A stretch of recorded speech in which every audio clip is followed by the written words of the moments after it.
What is up, everybody? It's Dr. Vibe here, host and producer of the award-winning Dr. Vibe Show, the home of Epic Conversations, and I'm the host of Epic Conversations, 2018 Innovation Award winner, 2020 Best Podcast News Award winner given out by the Canadian Ethnic Media Association. I also co-host and co-produce the only online show in the world for dads, fathers, and male caregivers. It's sponsored by Dove Men Plus Care, and being part of that movement since 2020. That team, which I'm a part of, we've reached out directly and indirectly to over 400,000 dads, fathers, and male caregivers around the world. And as always, I'd like to say you're blessed, highly favored, a magnet for miracles, and a solution for someone's problem. We're broadcasting live Sunday, November 16th, Black Canada Talking, where our good friend Cesar Ndema-Moussa gives his takes and POVs on local, provincial, international, countrywide, global things. And I know we have a special co-host today who is joining us, but that's okay. So Cesar, what is going on? What is up? Hi, Dr. Vibe. Hi, brothers and sisters and allies. Thank you always for having me. We're great. Thank you. Um, I hope you are well. I hope everybody's well. I know it's getting colder, but also, talking about the economic situation and many others. Yeah. Yeah. So what's been going on in your world? You always got things going on, my brother. Work, as you know, and getting involved with the community and advancing the cause. Yeah, That's basically it. Yeah. good stuff. Good stuff. Are you looking forward to holiday time in the near future? Because the end of the year is coming up. Absolutely. Absolutely. Everybody deserves a break. And thoughts to all our people, brothers and sisters, allies, good workers, hard workers who are unfortunately dealing with this government shutdown. Because even when they say the shutdown has ended, it doesn't mean the bill appear, the paycheck appears the day after, and notably when having to deal with other financial situations. Absolutely. Yes, and Cesar is referring to the economic shutdown or government shutdown finally being political. Well, who knows? It's not politically ended, but it's been ended, I guess, government, like high level government wise, but still there's things that have to flow through to the people. They need to get it back on board. They need to get back on board. Uh, any interesting stories from the front line that you want to share with us before we go to break? Uh, Dr. Vibe, allow me to give you credit as I gave a training to managers and public servants this week. And, for those listening today or later or anytime, um, as they were vetting me in order to have me, they came across some of the Dr. Vibe on YouTube from 2, 3 years ago. Wow. And that's what decided them to hire me. It wasn't just about me being a regional director or expert or whatever how people want to call it. It Yeah. was ultimately they listened to one or two Dr. Vibe episodes, and that's what decided them to hire me for not just one day of training management and public servants, but they renewed it for 2 more sessions. So Love it. indeed, Yes. indeed, the value of the show and Dr. Vab, as you were saying, as you were telling me, then you never know where it can land. So yes, Yeah, absolutely. we never know what's well, I am so happy about that, and, they didn't take a recent show, they took a Black Canada Talking from a few years ago, which From a few years ago. I gotta tip my hat to the organization because many organizations were just, "Oh, let's take a look at the latest thing." They went back. So, Yeah, I tip my hat off to them, and it's my joy and pleasure, Cesar, because when Cesar succeeds, we all succeed. indeed. Thank you. When we succeed, we all succeed. And as such, always, you know, I disagree with the notion of competition in terms of bringing other down. Always compete to elevate everyone, to improve the standards. And, one of the mind frames about the Black community that I address, that I challenge, is the state of um, in French they say mediocrité, basically mediocrity, low standards, Mhm. in which basically we internalize. that little of quality is expected from us. And I reject that entirely. And I look up to our ancestors, um, that indeed we are and we must be able to always produce the best. Love that. I agree. Black excellence is everywhere. It's everywhere, big time. All right. So what we're going to do is we're going to take a quick little break, and we're going to run a quick little promo of a pretty important guest is coming on the Dr. Vibe show tomorrow on November 17th at 12 p.m. and we'll come right back. Check out the Dr. Vibe show live tomorrow at 12 noon Eastern, where Dr. Vibe will be speaking with Alfred Edmond Jr., Senior Vice President and Executive Editor at Black Enterprise, about how health is currency. All right, we are back. Yes, on tomorrow's show, or one of my, well, I host a number of different shows. There's Black Anna Talking, there's a Dr. Vibe show, there's the Morning Vibe, there's Prime Time Saturday with Isha and Lala. And for people, okay, many people have heard about Forbes magazine. That's a pretty well-known name. Black Enterprise is the Black American version of Forbes magazine, which has been around at least 50 years. And piggybacking on what Cesar said at the begin a few moments ago before our break, I got a call from someone who I hadn't spoken to for 2 or 3 months. We touch base periodically, and he said, "Oh, do you know that Black Enterprise is doing an event in Toronto this week on Thursday?" I go, "Yeah, I've heard about it." He says, "Well, they reached out to me to see if they can get some press, some publicity, and I told them they need to come on your show." Oh, okay. All right. And he started sending emails because they deal with things like that in real time. And cutting the story short, I actually spoke with Alfred Edmond Jr., who is a senior vice president, executive editor of Black Enterprise on Friday evening. We were chatting. I said, like, I'm really looking forward to having you on the show. Says, I started to share a little about myself. So, no, I know about you, Dr. Vibe. I've been following you for a while. All I'm saying is not about me, but just an example. Make sure you have a consistent presence because you never know. Cesar has this opportunity for upcoming sharing with these organizations, myself, and my goal is to shine light on Black Enterprise, Mr. Edmond Jr. But I've already I said I'm looking at long term. I'm not a one and done. So I'm very excited about that opportunity. So let's get down to some housekeeping. As always, subscribe to the Dr. Vibe Show on YouTube. I'll also hit the notification button. Also follow the Dr. Vibe Show on Facebook, LinkedIn, Instagram, TikTok, and Substack. What else do we got going on here today? So to advertise your business, product, or service on any of the platforms that I'm a part of, please feel free to email me, dr.vibe at the drvibeshow.com. Cannot forget our good friend, Dr. Tache. Dr. Tachi, out of Fort Lauderdale, Florida, runs a great content platform called Indie Soup TV, Independent Content Creators, which I'm one of them. About 25 to 30 of us providing content on that platform of independent content creators. There is the information on the screen and how you can check it out. You also can go to indiesoupmedia.tv and never forget 28,000 subscribers on that platform in about 21 months. And only 4% of all YouTube channels have over 10,000 subscribers. So check it out. And finally, if you are watching this live, if you've got a question or a take, please go to, whether it's your smartphone, if you're watching this live, you see the QR code, you can swipe or go to callme.road.com. It'll take you to a website, put in the code FSPL8L. It'll take you to another screen to ask you to complete your name and say join call. You click on that, you come in live.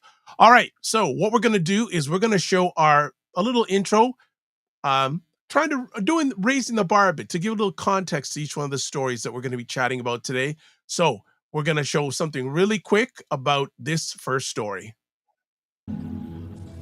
Our first story is immigration of Black newcomers in rural areas.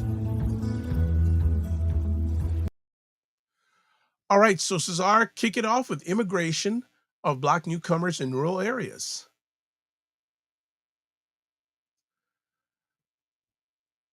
All right, Cesar, you need to unmute yourself. I'm sorry about that. No problem. That's okay. Go ahead.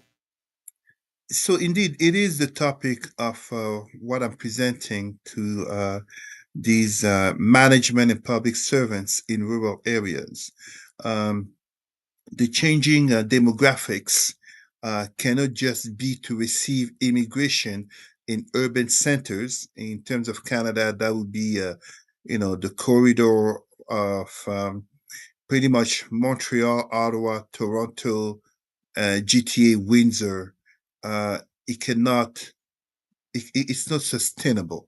Uh, we need to diversify, and as such, we need to have immigration spreading. But of course, it comes with challenges. Challenges in terms of the welcoming community, but challenges also of those who are incoming into these communities. And it's a topic that's not enough addressed, firstly, because people assume immigration to be in the urban centers, but also because of the lack of resources and as well education in regards to rural areas.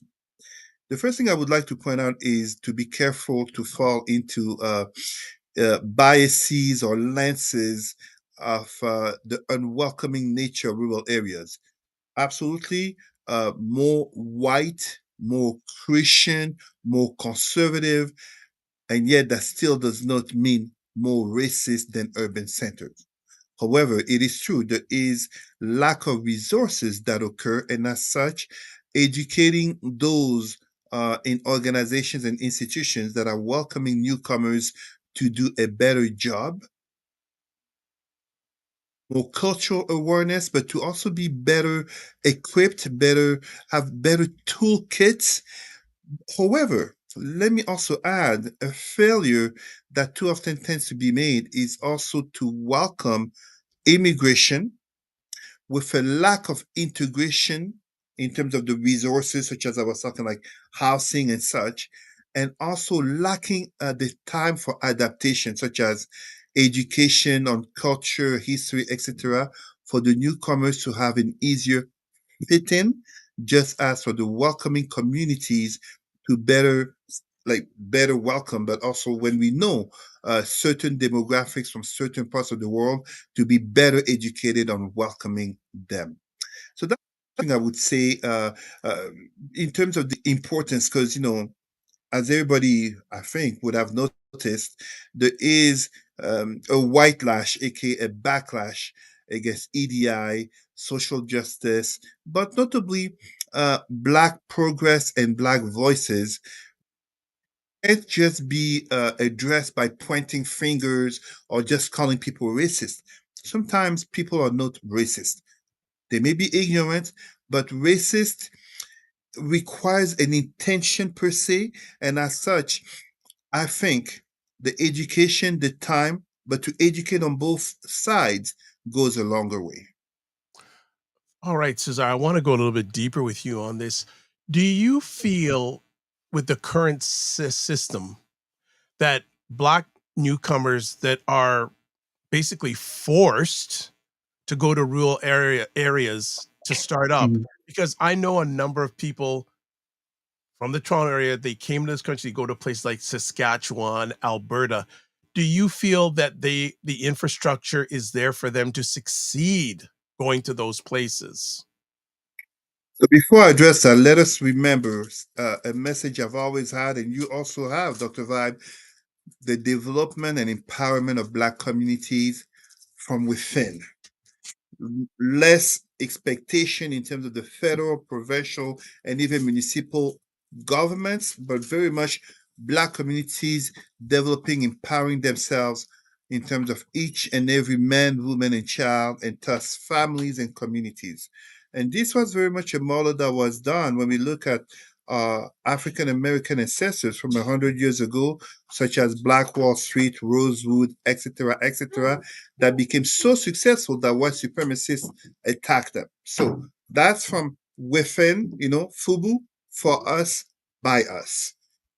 On the other side, when we talk in terms of government, because of course, governments, notably federal, deciding upon welcoming these foreign labor workforce and then implementing them into areas such as Saskatchewan. But also, people tend to not realize this. There are Black people in Yukon and the Northwest Oh, yeah. Territory. Yes, that's true. Absolutely. Absolutely. People tend to forget that. But us Black people, it's not enough to be everywhere. It's also up on the governments that are receiving newcomers.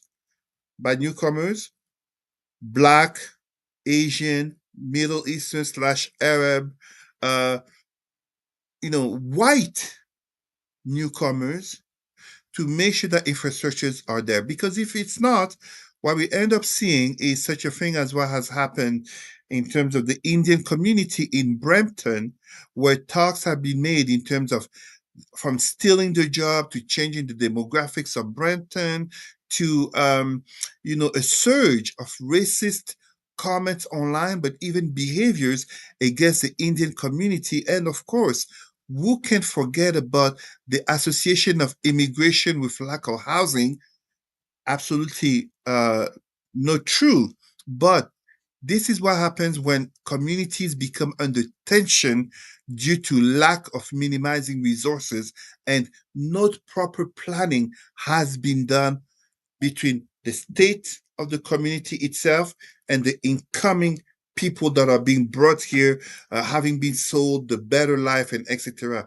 Whether we're talking about Indian as Nigerian, Ghanaian students, etc., or we're talking about temporary workers, or we're talking about cheap labor, etc., etc. I mean, this is a Canada in which, let's be honest, you can find a foreign engineer, doctor, you name it, was driving a taxi. But who would imagine a white Canadian, white American, white French, British, German doctor or engineer driving a taxi in Africa or the Middle East or Asia because they couldn't be hired? You see, this nature of geopolitics, of globalization, has racism embedded in it. And as such, yes to immigration, but immigration with that proper integration and time for adaptation only leads to tension. Only leads to tensions. So, in the news, a lot we hear about challenges with immigration in the United States, but Canada has its own challenges when it comes when it regards Absolutely. to immigration, doesn't it? Absolutely. And let me give a very good example that many will recognize. This is the Canada in which African refugees, so I'm not just talking about immigrants, I'm putting immigrants, refugees, and even asylum seekers from Africa, the Middle East, Afghanistan, Yemen, you name it, Palestine would have a hard time coming in. Such a backlog, etc., etc. Ukrainians, red carpet. And this exacerbated many tensions in terms of, kind of like um, white supremacists only seem to care about the homeless when there are refugees coming in. When there are no refugees coming in, they don't care about the homeless that they see every day on the street. So, indeed, Canada has its own tensions. And let's be a little bit fair to the Canadian government in terms of which, we look at the map of Canada and we're like, how can there be a housing crisis or whatever when you have this vast territory? But we know, what is it again? I think it's 80% of the Canadian population lives within an hour or two drive from the US border. Yeah, it's true. And when you look at cities such as Montreal, Toronto, I think Edmonton as well, and Vancouver, there is a rise in the commute in terms of traffic, growing population, but the lack of the development of infrastructures, notably modern infrastructures. So you can add here gas and fossil fuels versus solar panels, renewable energies, the new urban layout to be more green, but also more green, more efficient in relation to more population. It's not just a matter of stretching slash expanding the urban zone. It's about also making sure that rural areas become attractive spots of establishment. But for that to happen, the government, federal, provincial, but also municipal, have to be involved. I remember a few years ago, I'm going to say 2020, because it was online, me addressing eight mayors of rural communities, rural small towns, in regards to this conversation. And look, we're right in the thick of it. It is there. It's not that it's happening. It's not that it's going to happen. It is happening. It's right there. It's that one black family, that one uh, Arab Muslim, aka veiled woman family. No, more are coming. And if you want to be true to the Canada that we like to claim to be, aka that postcard image, aka that, peacekeeper, United Nations soldier type of Canada, that, that welcoming country where everybody has a chance, has freedom and rights as per the charter, we have to be able to develop the rural communities to be welcoming, not, and I reject the notion that because people live in rural areas, therefore they are racist. That's absolutely not true. George Floyd was not murdered in some rural small town. You see what I mean? How many names can I give? Can I give of blacks such as Abdirahman Abdi, um, uh, I got Korchinski Paquet. I apologize. I'm forgetting the first name. Korchinski Paquet in Toronto, and so many other names. Freddy Villanueva in Montreal, etc., etc. So this is not a matter of rural areas because they're more white, sometimes exclusively white, very homogeneous, Christian, conservative. Therefore, they are racist. No, let us not create some false equivalencies, amalgams in order to fit a certain narrative. That's not it. But let's just make sure that we do further development in order to increase better adaptation, better integration. Yeah. And in the house, Dr. Tachi is here saying good evening. As always, Dr. Tachi, it is a pleasure to have you in the presence. And if you want to call in, because you're the person who probably calls in the most, that is a-okay with us. So this is our Good evening, Dr. Kachi. one last thing before we move on to another conversation topic. Then, do you feel with newcomers in this country, should they be allowed to come to the major centers first, or should they go to rural centers, stay there a while, and then if they choose to come to more metropolitan centers?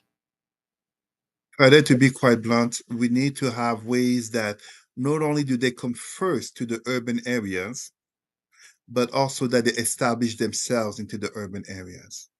Because when we have newcomers also leaving rural areas, sorry, so come to rural areas and establish themselves there, when they leave, it becomes also a loss in the long term.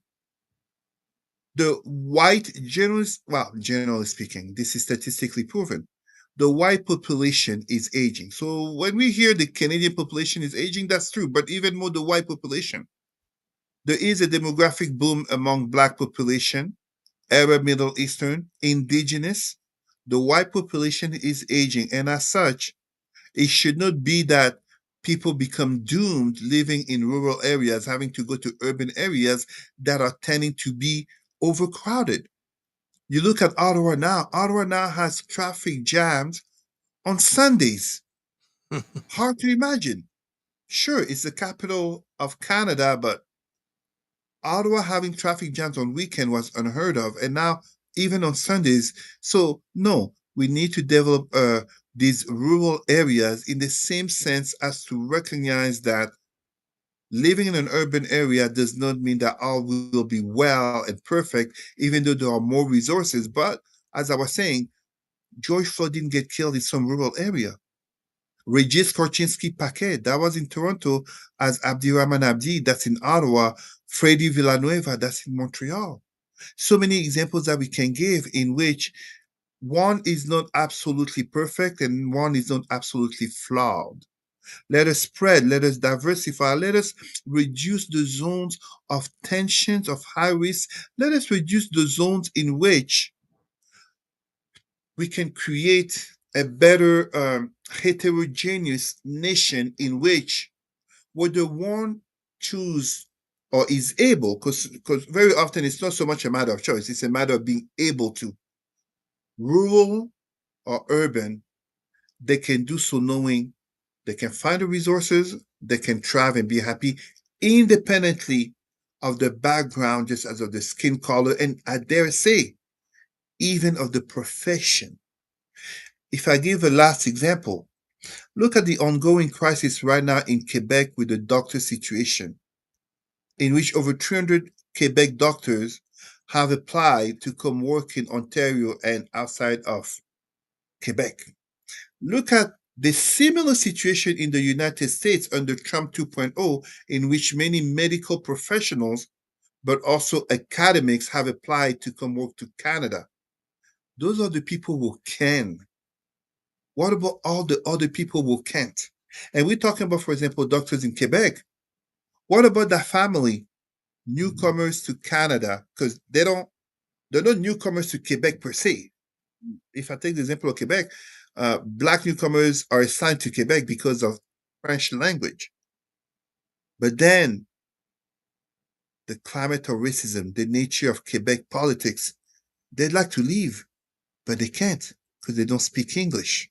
Because they may not have had the Canadian accreditations, because they don't have the financial means, because they don't have the network connections, etc., etc.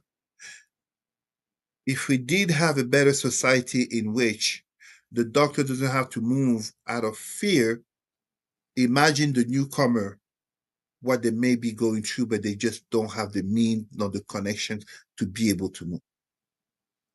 Excellent. And in the house also, the Walamala. Good to see you here as always, hanging out on Black Canada, talking with our good friend Cesar. And also, too, if you want to touch base with Cesar, this is the best way. There's email, president at rootsandculturecanada.com, and also Facebook, Cesar Remy Emery. So that's how you can get in touch with Cesar. And let me just see if there's any other. Yes. And Dr. Tati says to the Walamala, happy Sunday also. So we got some family in here. Fantastic. All right. We're going to get another story coming up in just a second. And a short little introduction, and the Cesar will go right into it. So here we go. Our next story is Pierre Poilievre and the dynamics of failed leadership. All right, Cesar, and probably it may be good to give a little background of who Mr. Poilievre is, because we have a global audience, but give some background on who he is and the potential leadership challenges he may be facing in Canada. Our people, it's important to understand that Mr. Pierre Poilievre is the leader of the Conservative Party. Sometimes they say progressive conservative, but Conservative Party.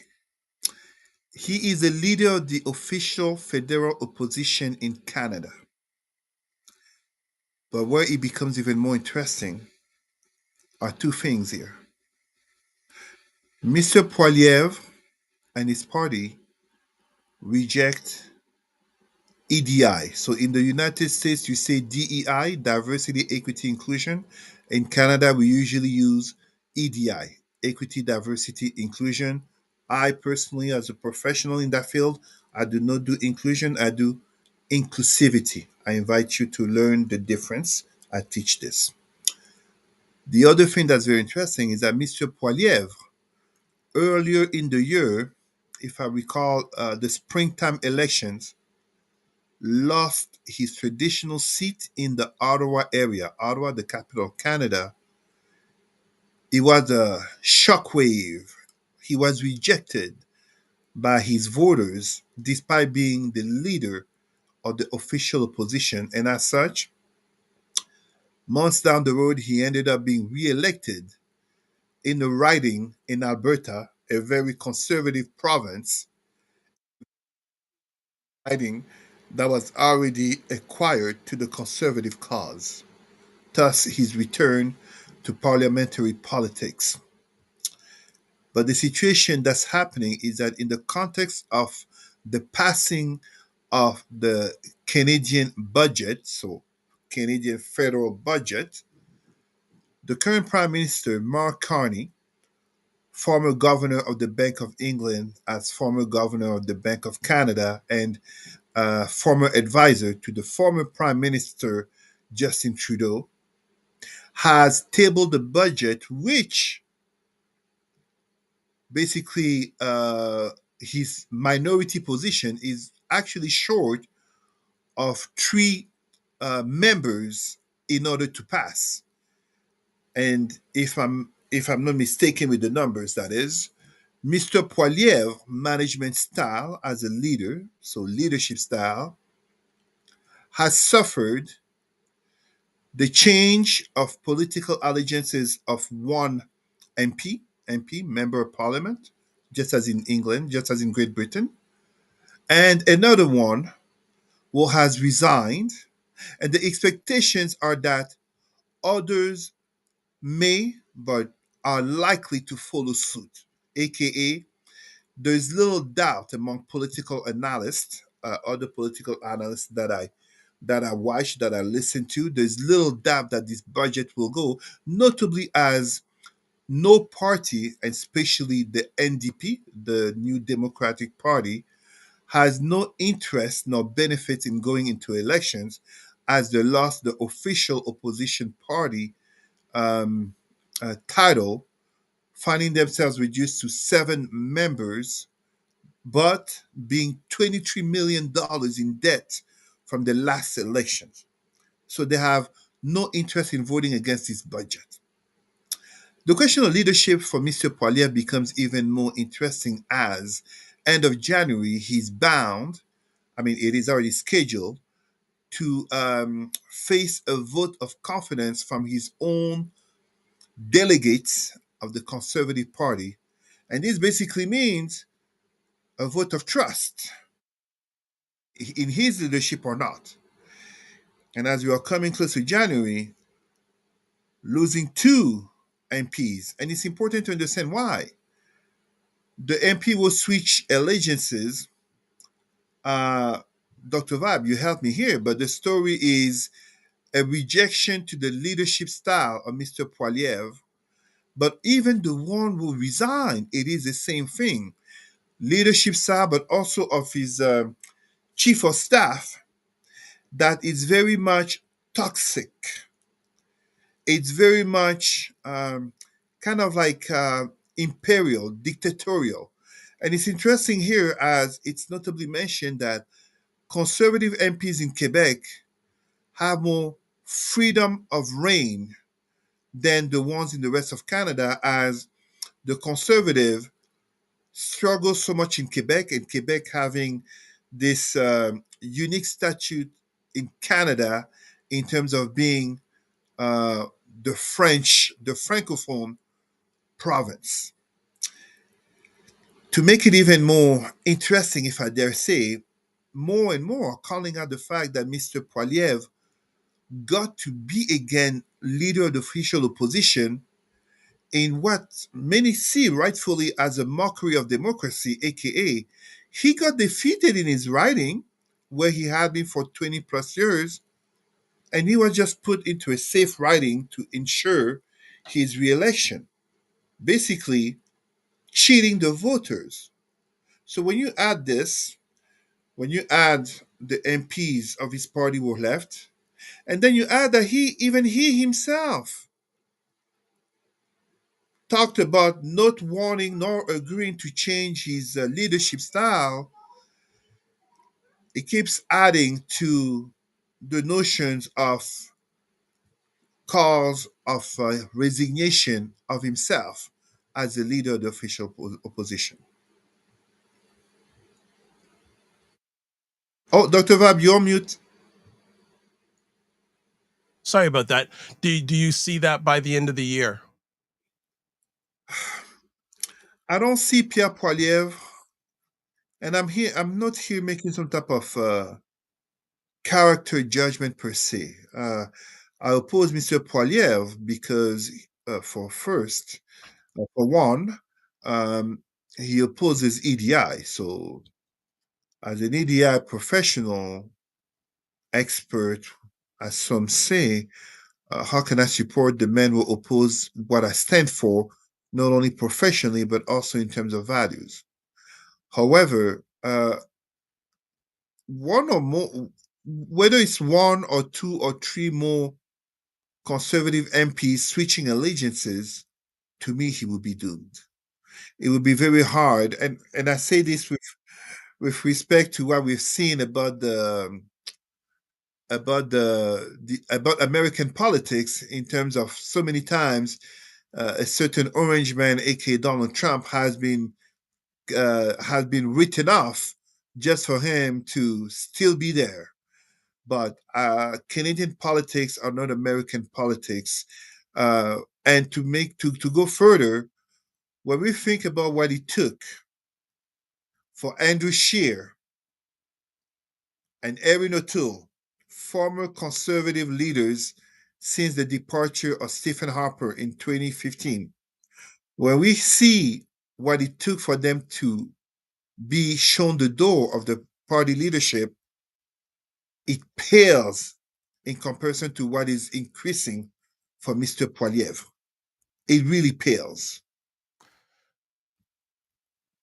Then what is the future of the Conservative Party for the next few years then? Because it it do you have any vision on that at all? Well, the Conservative Party under Pierre Poilievre tries too much and too hard to be a maple version of MAGA. Mm. And that becomes problematic because Canadian politics are not as polarized as American politics, notably because we don't have the same history, and as close as the two cultures are, they are not so close to the point to which we can truly see a January 6, 2021 in Ottawa. But of course, we did see what happened in 2022 with the Freedom Convoy. Mhm. But the leaders of the Freedom Convoy actually faced justice.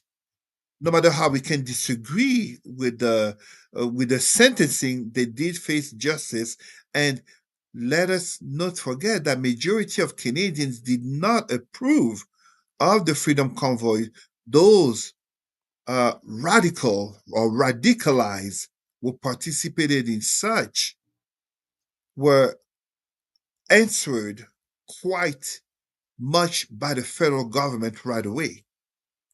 Mr. Poilievre's attempt to Americanize Canadian politics was even mocked by Donald Trump, aka, I can't remember exactly how he put it, but basically calling out Pierre Poilievre that he's trying to act and behave or to manage the Conservative Party as Trump. So Poilievre is trying to run this wave of white supremacy, but truly of resentment politics, of always pointing the finger.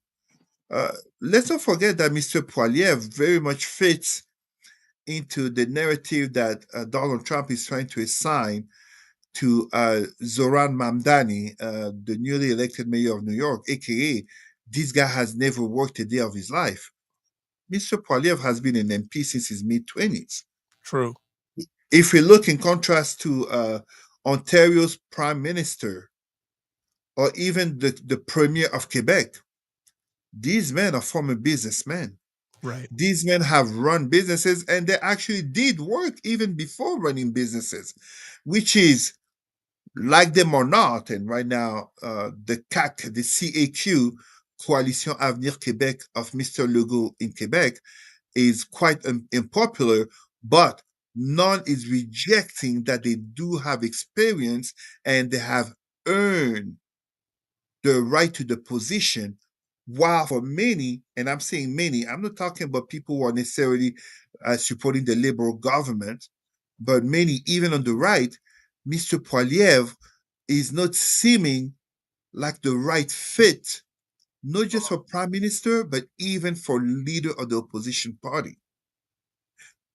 Ted, I personally How can I support someone who opposes EDI? True. I True. cannot. Yeah. That would not be aligned with you that we know of you. So There 100%. you Well, go. it'll be very interesting to see. Um, like there was already in the last week, someone who left the PC party to go to liberals, and as you mentioned, there's rumors of more people and dissatisfaction on the way Polyev is running the party. So we will be continuing to watch that story. All right, we're gonna do another story. It'll be our last one today. But what we're gonna do is we're gonna run a little bit of a background about it, and then we'll be back. So we'll be back in probably about 90 seconds. So we want to give a little bit of a trailer before we get this one started. So here we go. Have you ever wondered how Jeffrey Epstein's case intersected with Donald Trump and the MAGA era? Let's break it down clearly and factually. In the early 2000s, Trump described Epstein as a terrific guy and a lot of fun to be with, and they socialized frequently. They were seen together at Mar-a-Lago and on Epstein's private jet in the 1990s. Around 2004, their friendship soured. Reports cite a bidding war over a Palm Beach property as a turning point. In 2007 and 2008, Epstein was convicted in Florida on child sex offenses. Trump publicly distanced himself. In 2019, Epstein died by suicide while awaiting federal sex trafficking charges. During the MAGA era in 2025, several developments occurred. In February, the Department of Justice shared Phase 1 Epstein files with conservative influencers, but these were mostly already public documents. In July, the DOJ confirmed there was no client list and released partial surveillance footage from Epstein's cell. On July 28th and 29th, Trump said he ended his friendship because Epstein stole people who worked for me, including Virginia Giuffre, and called Epstein a creep. In August, Ghislaine Maxwell told the DOJ she never saw Trump behave inappropriately and denied knowledge of any client list. In September, the House Oversight Committee released Epstein's 2003 birthday book, which included a note allegedly signed by Trump, but he denied authorship. In November, emails from Epstein's estate surfaced, suggesting Trump was mentioned in communications, with some implying he knew about Epstein's conduct. So what's confirmed? Epstein and Trump were socially connected in the 1990s and early 2000s. Epstein was convicted in 2008 and died in 2019. In 2025, the DOJ and Congress released documents and statements. Maxwell denied inappropriate behavior by Trump. Trump denied wrongdoing, and emails show he was referenced by Epstein. What remains contested is the authenticity of the birthday book note, the meaning of email mentions, and the full extent of Trump's knowledge or involvement.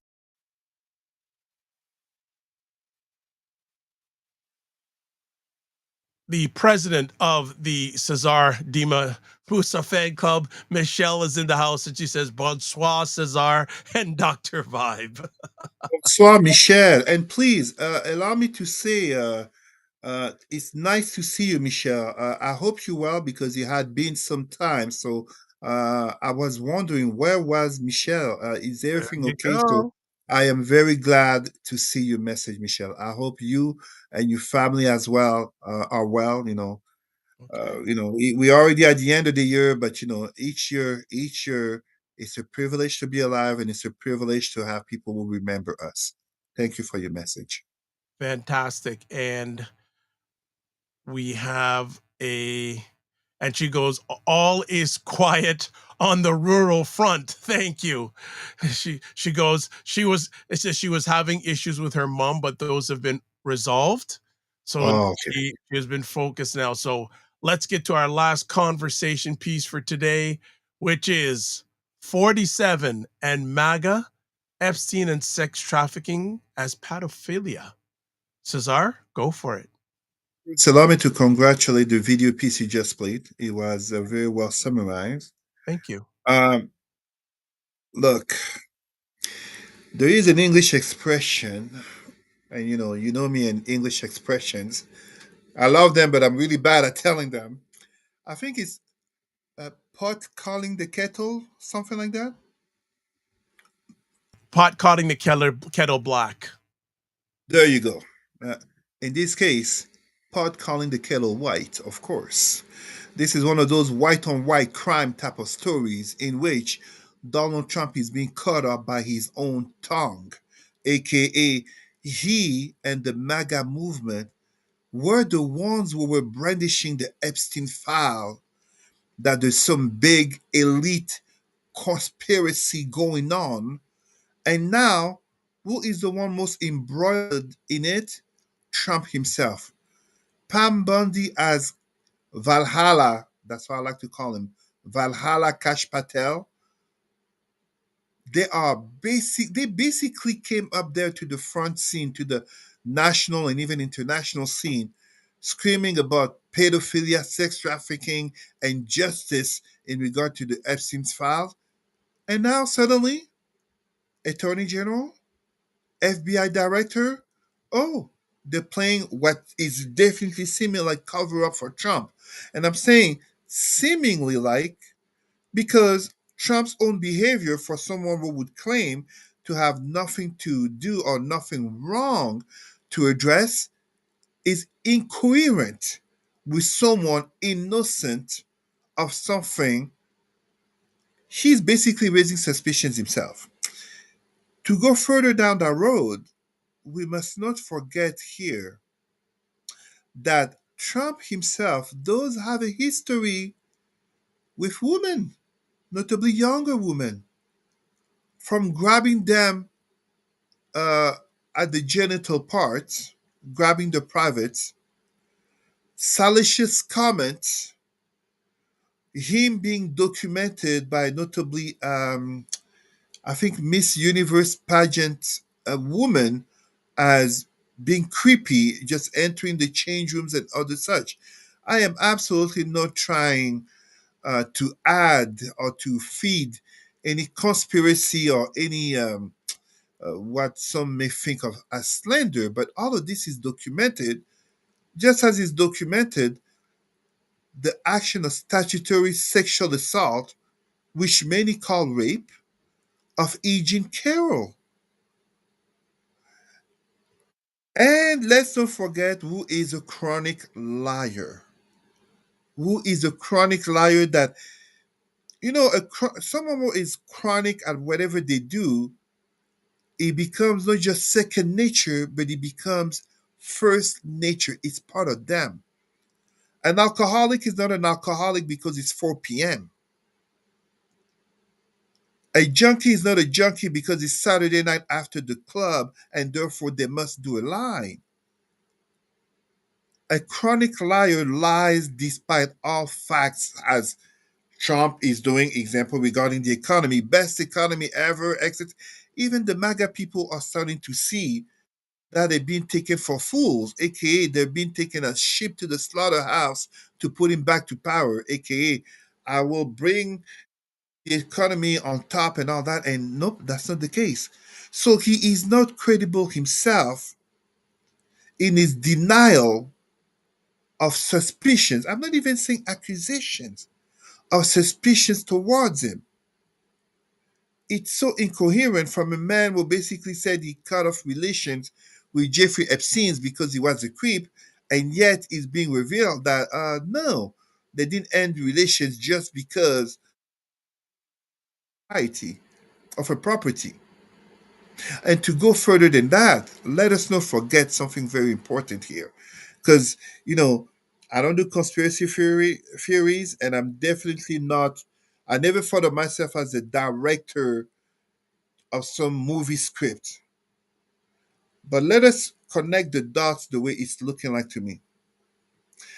A certain man who is a billionaire and is famous is known to employ attractive young women and to have them at his property, notably by the name of Mar-a-Lago. Another man who is a billionaire who is known to have sexual tendencies and a lust for young women happens to be friends with that man who has a property with the young woman, and he, that billionaire with sexual tendencies, has a private island, has a jet, has rich and famous friends, and it is told that he might or he was an Israeli spy. Again, I'm just saying based on what I read. Please, I'm not an investigative journalist here, but it is said he was a spy for Israel and he notably used coercion methods in terms of spying and having something against his guests. His guests were rich and powerful men, especially in the world of politics and business. It seems like it's connecting in the same way as Vladimir Putin is closer and closer to China's Xi Jinping in light of so many things going on. There is a matter of nature of interest bringing people together, whether it's due to the taste, such as in young women, bordering pedophilia even, but also ever in relations to power and money. The last one I would also say, and it's very important here, this story of the Epstein files going to be the Dr. Vibe, help me with the expression, something about that breaks the camel back. The straw that broke the camel's back. There you go. Will the Epstein files be the straw that breaks the camel's back? Because when we look at a certain MTG, Marjorie Taylor Greene, it's quite a world we live in, quite a time we live in when Marjorie Taylor Greene, Rambo on the helicopter, blonde woman, making sure to let you know that her femininity comes with steroid and a big gun. When she is standing with the victims of the Epstein file, is it because she's a woman? No, because many women, aka majority of white women, voted for Trump in 2016 and 2024, despite all that was known in terms of his behavior, including statutory sexual assault, aka rape. So it's not because she's a woman or a white woman. I think there's a matter of personal values, but also, and very important here, I give the name of another Republican Congressman, Thomas Massey. Mm. The lessons of last Tuesday, was it last Tuesday or the Tuesday before? Those elections that had Yes. The Democrats winning a lot of seats, like the the, governor of New the, Jersey, New Virginia, Muldowney winning in New York, and even a lot of the the down races, a lot of stuff. there you go. Thomas Massey said it. 2026 is near the corner. 2028 is there, and Trump is not going to be on the ballot. They got to think, and further than that, this is a recorded vote. This is not some secret vote of the yeas and the nays without any mention of names. Mike Johnson had to appoint the Democratic Congresswoman from Arizona. My Yes. apologies, I forget her name. Did Valaha or I have an Valahaja. apology to interrupt. Did you see her speech? Wow. There you go. So you see, the pendulum is shifting. And by the way, Dr. Vibe, on the parenthesis, I do tell people, don't discount EDI. It's just a pendulum thing. EDI is coming back earlier than even I expected because all these injustice and situations that are coming back, the social progress is not ending here. So Thomas Massey reminding Republicans, look at the wave of discontentment, the blue wave of discontentment that's rolling across the country when 2026 is coming and affordability not only still being the issue, but also the Epstein files. Epstein, you name it. And we know many of those MAGA are white supremacists. I am not saying that each and every person who supports Donald Trump is a white supremacist. That would be an exaggeration and a fallacy. But let's not try to deny that the vast majority, if not all white supremacists, openly white supremacists, support Donald Trump. I know They it's our don't like last Jewish people. Yeah, there's a They few don't like things. Jewish people. They're anti-Semitic. Yeah. So the Epstein files may be indeed the straw that break the camel's back. They're thinking about They wouldn't care if it was black girls being molested. They're caring about the young white woman, the teenage girl, white girl. It's in their mind. They're seeing their daughter. Interestingly, the behaviors of Trump, they weren't able to see themselves. They weren't able to see a man creeping on the daughter or the wife. But now they're having that reflection, such as Virginia Giuffre. A few things, because I know you've probably got to go, but interesting enough, the it's going to be interesting to see what happens with the vote. The vote that comes up this week is going to say a lot of things, and as we notice, and there's rumor that 47 is wanting to launch a war on Venezuela to deflect attention. He's doing everything he can to deflect. Venezuela, Nigeria, aka bringing freedom, aka all reserves, my friends. All reserves. I'm not doing conspiracy theories. Absolutely, there are Christians being killed in Nigeria. I mean, that's a topic by itself. But hold on a second. Since when did he care about Christians in Nigeria? There you go. Since when did he care about the so-called shithole countries? You know, like it's just really interesting to see, and all the deflection, but Classic Trump, deflection and everything. And yeah, wouldn't be surprised if suddenly next week Maduro must be aware. Someone must have told Maduro the war, because he has mobilized a lot of military.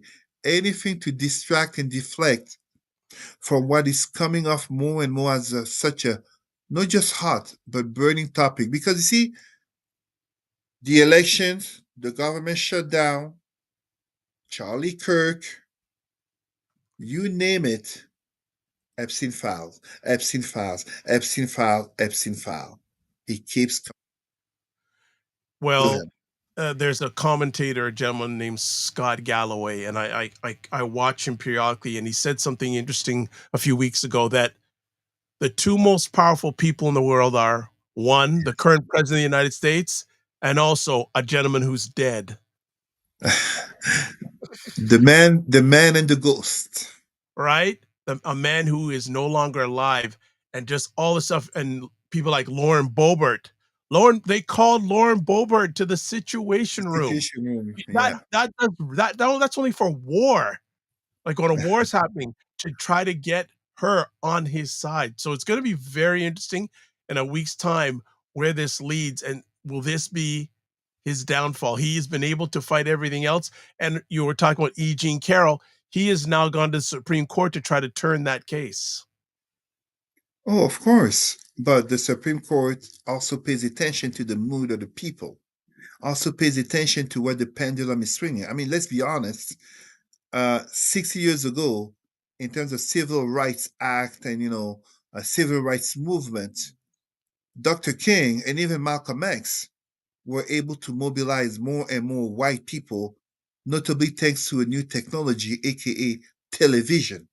Suddenly, whites, notably from the North, were seeing the brutal treatment of brothers and sisters, African Americans, standing up for the cause, were suffering, including death. Now, with this other technology called the internet and social media, people are being able to see not just the emails, but they're being able to see the faces of victims. And when there is a conversation about the list of Epstein clients, when Marjorie Taylor Greene said that she would be the one to read those names in Congress, people want to know. Those women, they know, they remember, but the Epstein files have all those names. So whoever is there is independent of Democrat or Republican as party. I mean, let's be honest. This is kind of like the P. Diddy freak off party or Hugh Hefner Playboy parties. But here, power, politics, money coming together with sex trafficking, with pedophilia. All right. I think that's enough.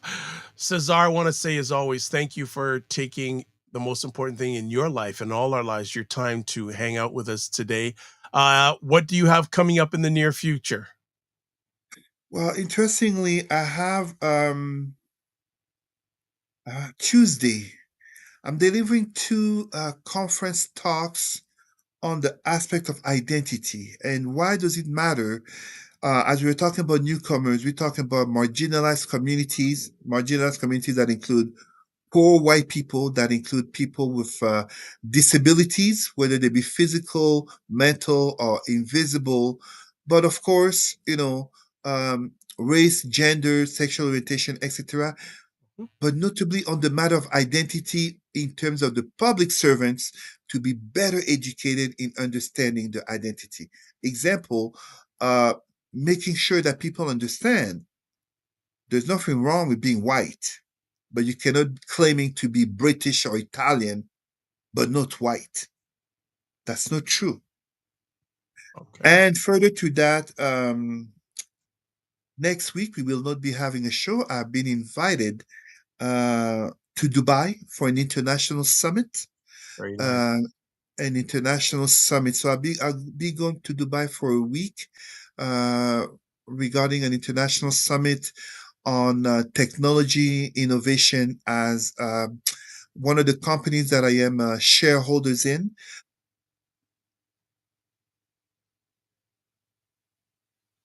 Not only the progress, but networking, connections, and the way I call it, I participate in the future I'd like to see for our people, Hmm. for my children, and really for our planet Earth.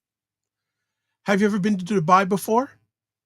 It will be my first time in Dubai, not my first time in the Middle East, not my first time in that part of the world, but my first time in Dubai. I could have gone before. Going, it's kind of like Las Vegas. I could go to Las Vegas every year. I've never been.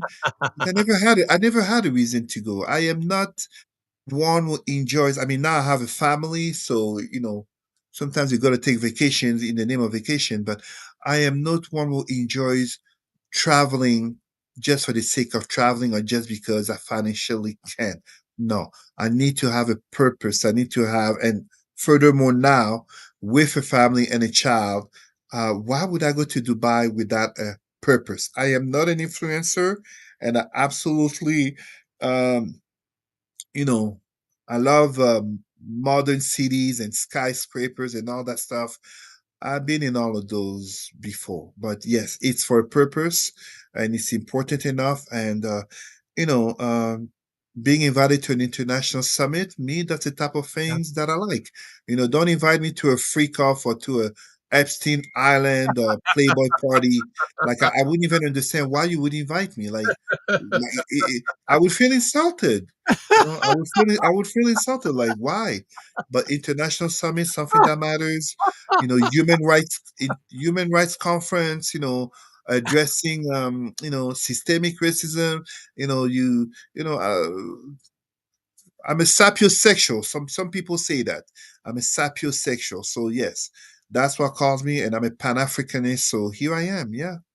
All right. Well, look, we're wishing you safe, best success on the presentations that are going this week. Safe travels. I think you're safer going to Dubai than America these days. So, Dr. Vibe, since I think I told you this, but since the Orange Man president, aka Trump, has come back to power, every time I've gone to the United States, I've had the privilege and luxury of extra security upon me, extra wow. searches. Oh yeah, extra searches. Last time in October, um, my daughter backpack needed even additional search with all the Wow. metal and this. Yeah, yeah, yeah. It wasn't like that before, as every year, not for the United Nations, but since this year, every time I've gone to the United States, aka more than once, yeah, I've had the privilege and luxury of additional searches. I qualified or it was random, you know. Yeah. All right. Well, that's good stuff. And Dr. Tachi says, great conversation. Thank you, So Dr. Tashi, and I wish you well as well. excellent. We've got to get you two back on a show together in the near future. It's always good. But as we wrap up, again, if you want to get a hold of Cesar, Again, email address, president@rootsandculturecanada.com. Facebook, Cesar Remy Emery. If you want to find out more about myself, best place to do it is go to taplink.cc/The Dr. Vibe Show. And you can watch replays of this epic conversation on The Dr. Vibe Show on YouTube, Facebook, and LinkedIn.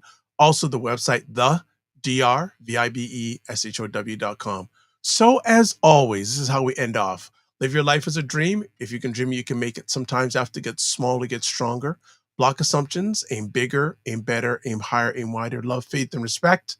Don't just manage your time, manage your energy. And remember to give yourself grace. And as always, if you're not making money, make history. Try to do both and make it better. Again, Cesar, thanks for stopping by as always. Safe travels, and we'll chat with you soon. Be well and keep the faith.